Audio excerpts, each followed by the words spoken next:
जय माता दी, जय भोलेनाथ सभी भक्तों को। अब बारी है शिव पुराण के अध्याय दूसरे को प्रारंभ करने की। ये पुराण श्रवण से देवराज को शिवलोक की प्राप्ति तथा चंचूला का पाप से भय एवं संसार से वैराग्य। श्री शौनक जी ने कहा, महाभाग सूत जी, आप धन्य हैं, परमात्मा तत्व के ज्ञाता हैं। आपने कृपा करके हम लोगों को यह बड़ी अद्भुत एवं दिव्य कथा सुनाई है। भूतल पर इस कथा के समान कल्याण का सर्वश्रेष्ठ साधन दूसरा कोई नहीं है। यह बात हमने आज आपकी कृपा से निश्चय पूर्वक समझ ली। सूत जी, कलयुग में इस कथा के द्वारा कौन कौन से पापी शुद्ध होते हैं, उन्हें कृपा पूर्वक बताइए और इस जगत को कृतार्थ कीजिए। सूत जी बोले, मुने, जो मनुष्य पापी, दुराचारी, छल तथा काम क्रोध आदि में निरंतर डूबे रहते हैं, वह भी इस पुराण के श्रवण पठन से अवश्य ही शुद्ध हो जाते हैं। इसी विषय में जानकर मुनि इस प्राचीन इतिहास का उदाहरण दिया करते हैं, जिसके श्रवण मात्र से पापों का पूर्णतः नाश हो जाता है। पहले की बात है कहीं कि रातों के नगर में एक ब्राह्मण रहता था, जो ज्ञान में अत्यंत दुर्बल, दरिद्र, रस बेचने वाला तथा वैदिक धर्म से विमुख था। वह स्नान संध्या आदि कर्मों से भ्रष्ट हो गया था और वैश्यवृत्ति में तत्पर रहता था। उसका नाम था देवराज। वह अपने ऊपर विश्वास करने वाले लोगों को ठगा करता था। उसने ब्राह्मणों, क्षत्रियों, वैश्यों, शूद्रों तथा दूसरों को भी अनेक बहानों से मारकर उनका धन हड़प लिया था, परंतु उस पापी का थोड़ा सा भी धन कभी धर्म के काम में नहीं लगा था। वह वैश्यगामी तथा सब प्रकार से आचार भ्रष्ट था।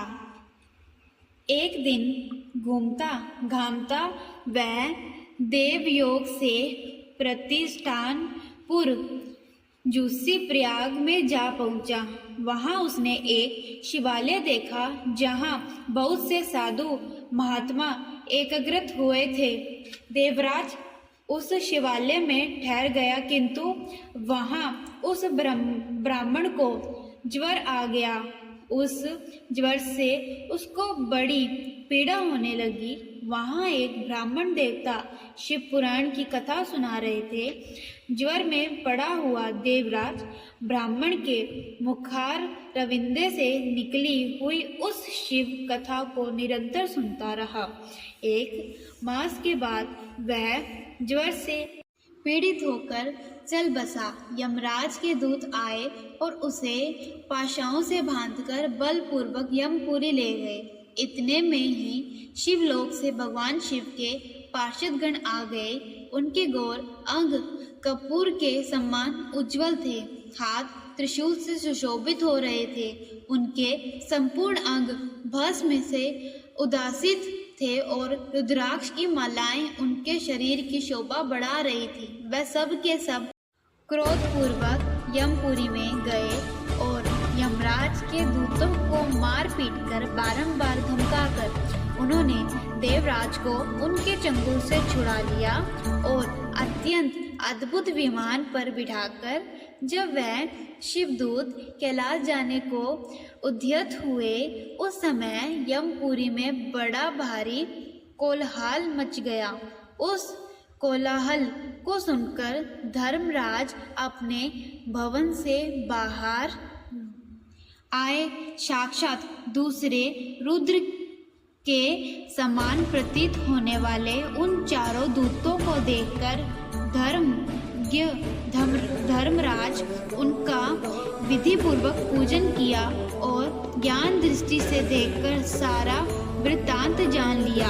उन्होंने भय के कारण भगवान शिव के उन महात्मा दूतों से कोई बात नहीं पूछी, उल्टे उन सबकी पूजा एवं प्रार्थना की। तत्पश्चात वे शिवदूत कैलाश को चले गए और वहां पहुंचकर उन्होंने उस ब्राह्मण को दया सागर सांब सदाशिव के हाथों में दे दिया। शौनक जी ने कहा, महाभाग सूत जी, आप सर्वज्ञ हैं। महात्मे, आपके कृपा प्रसाद से मैं बारंबार कृतार्थ हुआ। इस इतिहास को सुनकर मेरा मन अत्यंत आनंद में निमग्न हो रहा है। अतः सब भगवान शिव में प्रेम बढ़ाने वाली शिव संबंधी दूसरी कथा को भी कहिए। सूत जी बोले, शौनक सुनो, मैं तुम्हारे सामने गोपनीय कथा वस्तु का भी वर्णन करूंगा, क्योंकि तुम शिव भक्तों में अग्रगण्य तथा वेदांतों में श्रेष्ठ हो। समुद्र के निकटवर्ती प्रदेश में एक वाशकल नामक ग्राम है, जहाँ वैदिक धर्म से विमुख महापापी द्विज निवास करते हैं। वह सब के सब बड़े दुष्ट हैं। उनका मन दूषित विषय भोगों में ही लगा रहता है। वह न देवताओं पर विश्वास करते हैं न भाग्य पर। वह सभी कुटिल वृत्ति वाले हैं, किसानी करते हैं और भांति भांति के घातक अस्त्र शस्त्र रखते हैं। वह बेचारी और खल हैं। ज्ञान, वैराग्य तथा समृद्धि का सेवन ही मनुष्य के लिए परम पुरुषार्थ है। इस बात को वह बिल्कुल नहीं जानते हैं। वह सभी पशु बुद्धि वाले हैं। जहाँ के द्विज ऐसे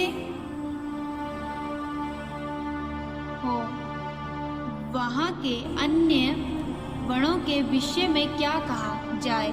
अन्य वर्णों के लोग भी उन्हीं की भांति कुत्सित विचार रखने वाले सर्वधर्म विमुख एवं खल हैं।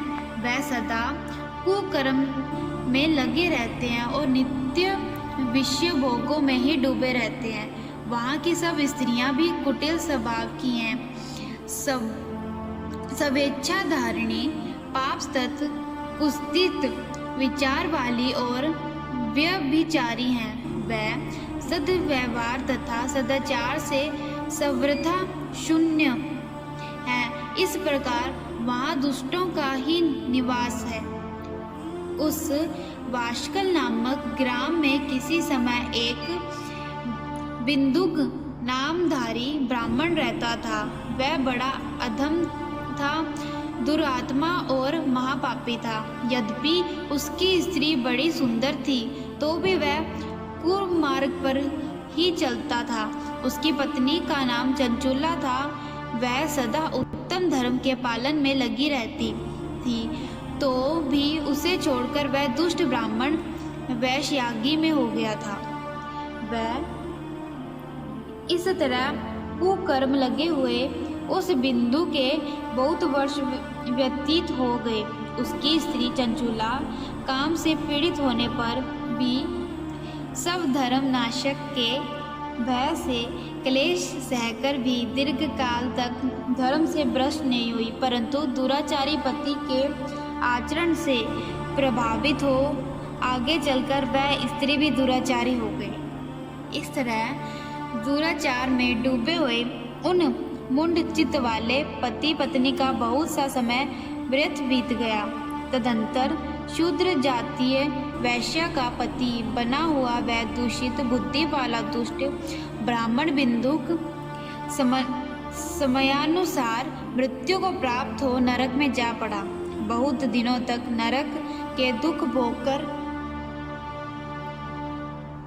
बुद्धि पापी विंध्य पर्वत पर भयंकर पिशाच हुआ। इधर उस दुराचारी पति बिंदु के मर जाने पर वह मुंड हृदय चंचुला बहुत समय तक पुत्रों के साथ अपने घर में रही।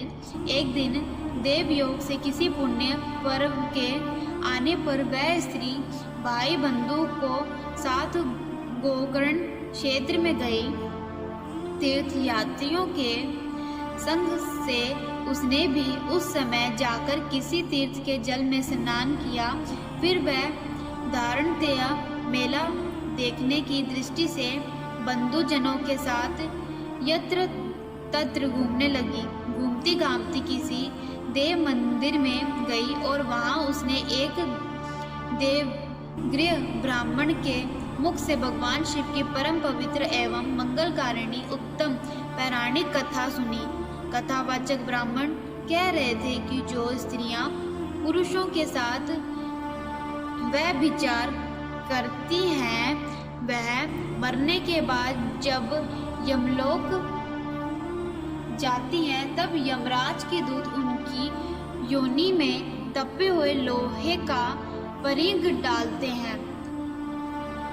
पौराणिक ब्राह्मण के मुख से यह वैराग्य बढ़ाने वाली कथा सुनकर चंचूला भय से व्याकुल हो वहां कांपने लगी। जब कथा समाप्त हुई और सुनने वाले सब लोग वहां से बाहर चले गए, तब वह भयभीत नारी एकांत में शिव पुराण की कथा बाँचने वाले उन ब्राह्मण देवता से बोली।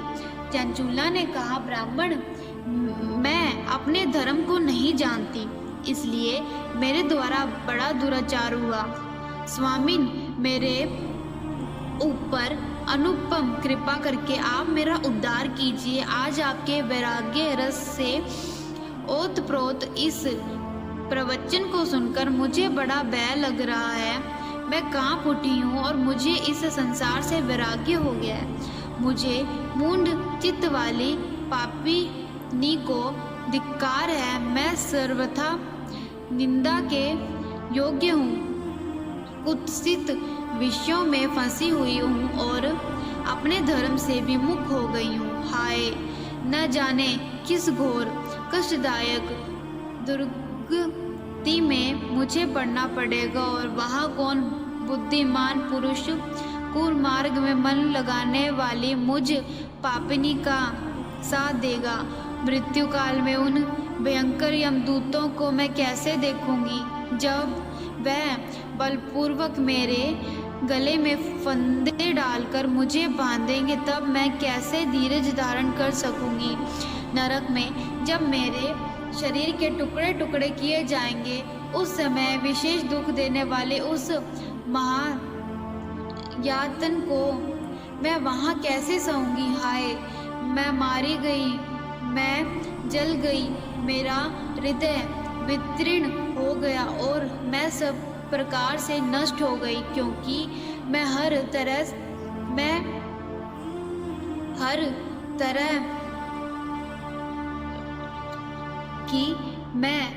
तरह से पाप में ही डूबी रही हूँ।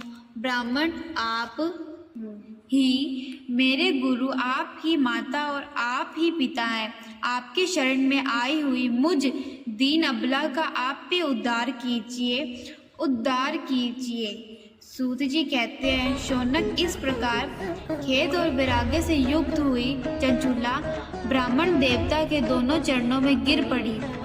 तब उन बुद्धिमान ब्राह्मणों ने कृपा पूर्वक उसे उठाया और इस प्रकार कहा। यदि आपको शिव पुराण का दूसरा अध्याय अच्छा लगा तो इसे आगे 10 लोगों तक जरूर शेयर कीजिएगा, ताकि सभी शिव भक्त आप ही की तरह शिव पुराण की पावन कथा को सुन सके। धन्यवाद।